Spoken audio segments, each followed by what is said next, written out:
बिस्मिल्लाहिर्रहमानिर्रहीम। खातिन हज़रात, मैं हूँ अख्तर अब्बास और आप सबको मेरा सलाम पहुँचे। रमज़ान के आखिरी बिल्कुल रोज़े हैं, एक आध और बाकी है। ऐसे में आपसे छोटी सी गुजारिश करनी थी, ईद पे जिन्होंने तो ख़ुद ईद मुबारक कहना है वो वॉइस मैसेज में भेज दें या अपने हाथ से लिख के भेज दें। बराह करम लोगों के चोरी शुदा या फॉरवर्ड शुदा मैसेज ना भेजिएगा, वो इतने ज़्यादा मैं उनको देख भी नहीं पाता और उन पर बहुत खुशी भी नहीं होती। अपने हाथ से आप एक जुमला लिखेंगे, इट्स मोर देन इनफ, और वो जुमला मुझे भी खुशी देगा, मुझे भी अच्छा लगेगा। खातिन हज़रात, रात एक दिलचस्प मैसेज मौसूल हुआ। ये अली अहमद का था। ये नौजवान हमारे यूट्यूबर हैं और उन्होंने बड़ी मोहब्बत से कहा कि सर रात 27वीं की रात थी और मैंने बाय नेम आपका अल्लाह से ज़िक्र किया, दुआ की। इनफैक्ट ये मोहब्बत सच्ची बात है ब्लेसिंग है। तो मैंने उसको फिर शुक्रिया का मैसेज किया, तो जवाब में उसका फिर मैसेज आया, अल्लाह ने आपको इजहार के दिलकश सलीके और करीने से नवाज रखा है। आप इजहार के बेहतरीन सलीके की हामिल शख्सियत हैं। आपके लिए हर पल सलामती की दुआएं। अली बेटा, आप अभी छोटे हो, अल्लाह ने आपके लिए बहुत सारी इज़्ज़त रखी है, चूँकि आपके अंदर अभी से तहज़ीब भी है और वो जो दिल की वुसअत है, दिल का क़ल्ब है, वो भी है। वरना आम तौर पे हम सारे और हर चीज़ को समेटने पर लगे होते हैं। दुआएं भी, मोहब्बतें भी, दौलत भी, खुशियाँ भी, सुख भी देने पे कम आमादा होते हैं। जो लोग अपने असातिज़ा को देते हैं, जो लोग अपने वालिदैन को देते हैं, जो लोग अपने बड़ों को, जिनको अल्लाह ने इल्म ज़्यादा दिया हो या आपसे उम्र में बड़े हों, ज़ाहिर है ये रब के फ़ैसले होते हैं। मुख्तलिफ़ लोगों को मुख्तलिफ़ दर्जों से उसने तरजीह दी होती है। तो जब जब हम उसको दिल से मानते हैं, तो ख्याल रखते हैं, तो हमारे ज़िंदगी में और हमारी लर्निंग में भी और हमारी ज़िंदगी के टोटलिटी खैर में इजाफ़ा होता है। जीते रहिए। आपके मैसेजेस तो बहुत सारे हैं। आज मैंने सबको छोड़ के सिर्फ एक 20 साल लड़की के पैगाम पे बात करने लगा हूँ। इसने 2-3 रोज़ पहले मुझे वॉइस मैसेजेस किए। आम तौर पे मैं देर में रात गए कहीं वक्त मिले तो फिर देख पाता हूँ, दिन भर में नहीं देख पाता। इस तौर पे अगर कभी आप सुबह कर दो, दोपहर में कर दो, शाम में कर दो, सोचो कि मैं फ़ौरन जवाब दे दूंगा, तो मेरे लिए पॉसिबल नहीं होता। जो सुबह वक्त मिलता है या रात को वक्त मिलता है, दिन में नहीं मिल पाता वक्त। तो उसको मैंने रिस्पॉन्ड किया। उसने कहा था कि मेरी शादी को 1 बरस हुआ और उम्र उसकी कुल 20 साल है। तो इस उम्र की लड़की को तो शादी से बहुत खुश होना चाहिए। यानी ये तो एक ख्वाबों भरी ज़िंदगी होती है। इसमें आप एक दूसरे पे बिल्कुल कुर्बान होने वाली कैफियत होती है। मैंने पूछा मियाँ कैसा है? उसने कहा बहुत अच्छा है, खूबसूरत है और अच्छा कमाता है, अच्छी जॉब पे है, बेरोज़गार भी नहीं है। तो हम इंडिपेंडेंट होकर रह रहे हैं, जॉइंट फैमिली में भी नहीं है। और तो मैंने पूछा फिर दिल से खुश हो? उसने कहा नहीं, मैं बिल्कुल खुश नहीं हूँ। तो मैंने पूछा नाराज़गी की वजह क्या है? उसने कहा मेरा मियाँ मेरा सारा ख्याल रखता है, मेरा लिहाज भी करता है, पर मुझे पॉकेट मनी नहीं देता। तो मैंने पूछा घर का ख़र्चा कैसे चलता है? उन्होंने कहा वो तो उसमें से माकूल मिकदार देता है पैसे और मैं ही खर्च करती हूँ। तो आजकल वो इस्लामाबाद गया हुआ है, वहाँ अपने जॉब के सिलसिले में। तो मेरा लाजमी सवाल ये था कि अगर वो घर का इतना सारा ख़र्चा तुम्हें देता है तो उसमें से तुम जो ज़रूरत होती है वो ले लिया करो। तो किसने मना किया उसमें से अपना ख़र्चा लेने का? उन्होंने कहा वो तो घर का ख़र्चा होता है, डेजिग्नेटेड मेरे नाम का तो नहीं है। अच्छा, जो ही उसने ये बात कही तो मेरे दिल में जो फौरी ख्याल आया, मैं आपसे शेयर कर रहा हूँ कि आम तौर पे हमारी ज़िंदगी स्मूथ चल रही होती है, नरमी के साथ, मोहब्बत के साथ, जैसे चलनी चाहिए। फिर ऐसे में कोई ना कोई हमारे आसपास से कोई जालिम आवाज़ आती है और जो हमें बताती है कि तू खुश नहीं है, तू खुशी पोज कर रही है। आप उससे पूछे मैं क्यों खुश नहीं हूँ, तो वो बताएगी कि तुझे क्या ईद के कपड़े उसने लेके दिए? उसने कहा जी पैसे भेज दिए थे, खुद तो नहीं लेके दिए ना। फिर पूछे कि चूड़ियाँ भेजी थी? नहीं वो तो नहीं भेजी थी, पैसे दे दिए थे, कहा सर ले लेना। तो एक एक चीज़ वो बंदी एहसास दिलाएगी कि जिसकी अपनी ज़िंदगी में कभी कमी रही होती है, वो तरसी होती है। अच्छा, ये बुरा काम करने वाली खातून आपकी माँ भी हो सकती है, आपकी सगी बहन हो सकती है, आपकी कोई बेहतरीन सहेली हो सकती है और आमसी को मालेदार भी हो सकती है। और लड़कियां जितनी मर्ज़ी प्यारी हों, जितनी मर्ज़ी खूबसूरत हों, जितनी मर्ज़ी बज़ाहिर समझदार हों, अंदर से 110% नासमझ होती हैं। इन्हें कोई जब चाहे, जैसा चाहे, जिस लम्हे चाहे डेविएट कर सकता है। तो मैंने उससे कहा बच्चे तू जो अपने मियाँ से मोहब्बत भी करती है, ये भी कहती है वो तुमसे खुश है, तुम्हारी केयर करता है और तुमको पॉकेट मनी नहीं देता, तो कभी ऐसा हुआ कि तुम उससे ये कहो कि मुझे थोड़े से पैसे अलग से भी दिया करें, जैसे हम साइन करके देते हैं कि ये तुम्हारे पैसे हैं, वो चाहे 1000 हो, चाहे 2000 हो, चाहे 3000 हो, तो मुझे बहुत अच्छा लगेगा।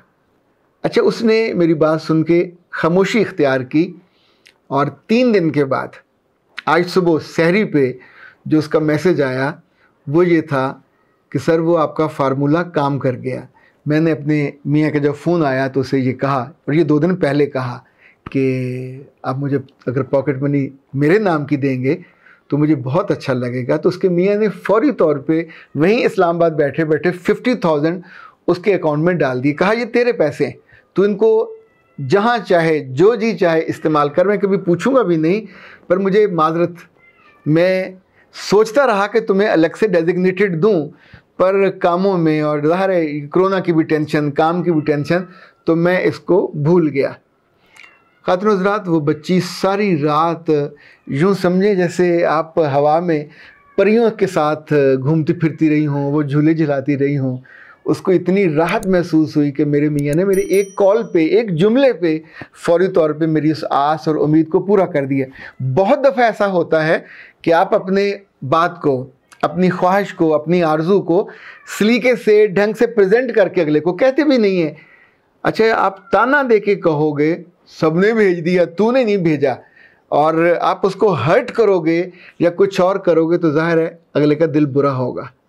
पर इस बच्ची ने जो हरकत की वो इन सब से बुरी थी। सिर्फ एक रात सुकून से गुजरी और अगली सुबह उसने अपनी माँ को खुशी खुशी बताया कि रात उसने मुझे 50,000 भेज दिए हैं। खातिन हज़रात, माँओं की भी कैटेगरीज़ हैं। अल्लाह जाने ये कैसी माँ थी जिसने मुस्कुराने की जगह, अपने दामाद को दुआ देने की बजाय, अपनी बेटी को ये कहने की बजाय कि मेरे बच्चे शुक्र अल्हम्दुलिल्लाह मेरी बेटी की ईद बहुत अच्छी गुजरेगी, और अपने मियाँ से कहना जल्दी जल्दी आ जाए, तो कि ईद तो फिर इकट्ठी गुजारने का मज़ा है, लॉकडाउन है, ट्रैफिक बंद हो गई है, गाड़ियाँ नहीं हैं। इनफैक्ट आपको कोई भी ऐसी बात कहनी चाहिए थी कि जिससे दिल जुड़ते। उल्टा माँ ने क्या कहा, ले पैसे भेज दिए, खुद तो नहीं भेजे ना, तुम्हारे कहने पे भेजे, इसकी क्या फ़ायदा, इसकी क्या अहमियत है। अगर खुद भेजता तो बात थी ना, अभी तो ये 2 टके के नहीं हैं। खातिन हज़रात, माँ का फ़ोन बंद हुआ और लड़की ने पूरी कम अकली के साथ, पूरी नासमझी के साथ फिर फ़ोन उठाया और मियाँ को खड़का दिया।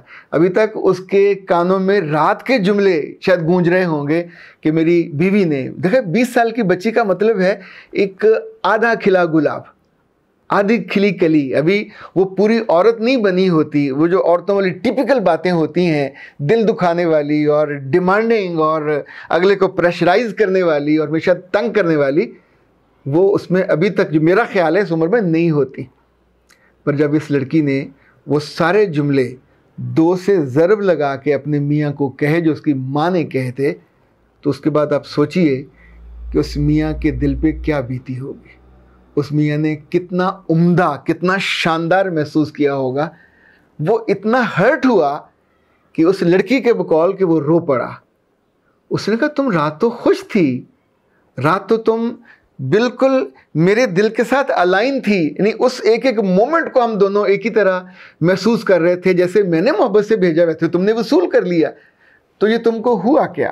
खातिन हज़रात, ये बेवकूफ़ी, ये कमअक्ली कोई भी कर सकती है। ईद वाली रात, ईद से एक दिन पहले, किसी भी खुशी के मौके पे, कि जब आपको इज़हार तशक्कुर करना चाहिए, इज़हार मोहब्बत करना चाहिए, अपनी कुर्बत का एहसास दिलाना चाहिए, उसकी तलब का, उसकी ज़रूरत का शिद्दत से एहसास उसको पहुँचे कि शी इज़ मिसिंग, और उसकी ज़रा सी इतनी सी तोहफ़ी को भी तोहफ़ा समझ के आपको डिक्लेयर करना चाहिए।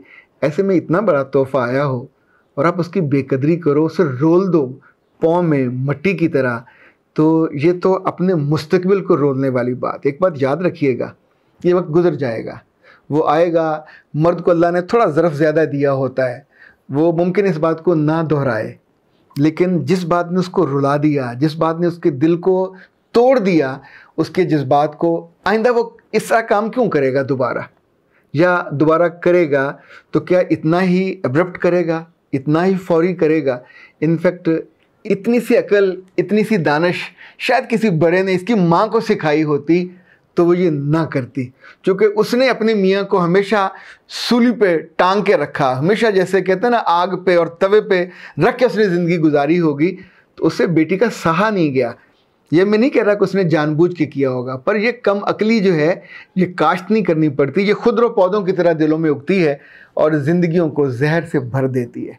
अगर आपके मियाँ ने अभी तक इस ईद की ईदी ना भेजी हो, पॉकेट मनी के नाम पे कुछ पैसे अलग से ना आए हों, प्यार से याद दिला के अगर वो आ जाएं तो उसकी कदर कीजिएगा। वो थोड़े हों वो ज़्यादा हों, बहुत ज़्यादा का लालच मत कीजिए। हमेशा पहले कच्चा सा रास्ता बनवाते हैं, फिर उस पर पगडंडी बनती है, फिर उस पर कच्ची सड़क बनती है, फिर वहाँ शाहराह बन जाती है।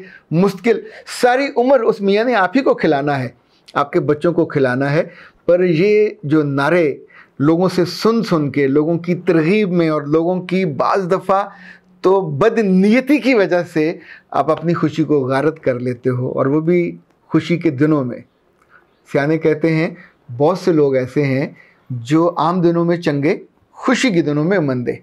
ये लड़कियां भी हो सकती हैं और आप भी हो सकते हो। अपने लफ्ज़ों को, अपने जज्बों को, अपने कानों को, अपनी मोहब्बत को संभाल के रखा करें। Don't let the people drive you. Akhtar Abbas को इजाज़त दीजिए। अस्सलाम वालेकुम।